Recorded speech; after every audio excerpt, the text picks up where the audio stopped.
Hi, in this video I will show you how you can enable Open Split View in your Google Chrome browser. For that, first you have to enable it, and to do that we can use this custom Chrome button, customize Chrome on the lower button, and then you have to scroll down. You can see the A toolbar option, just click on it, and here you can see Open Split View.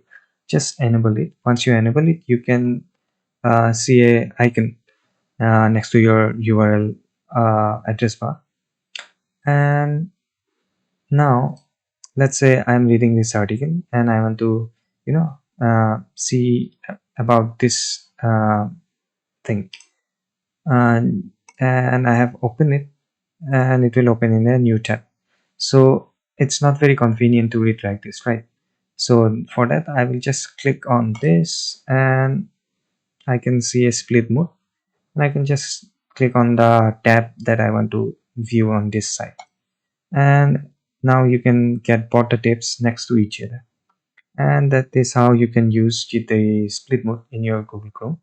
And to close it, you can either come to this right bottom corner, and you can see this close this view, or you can just click on the icon above and choose which side you want to close.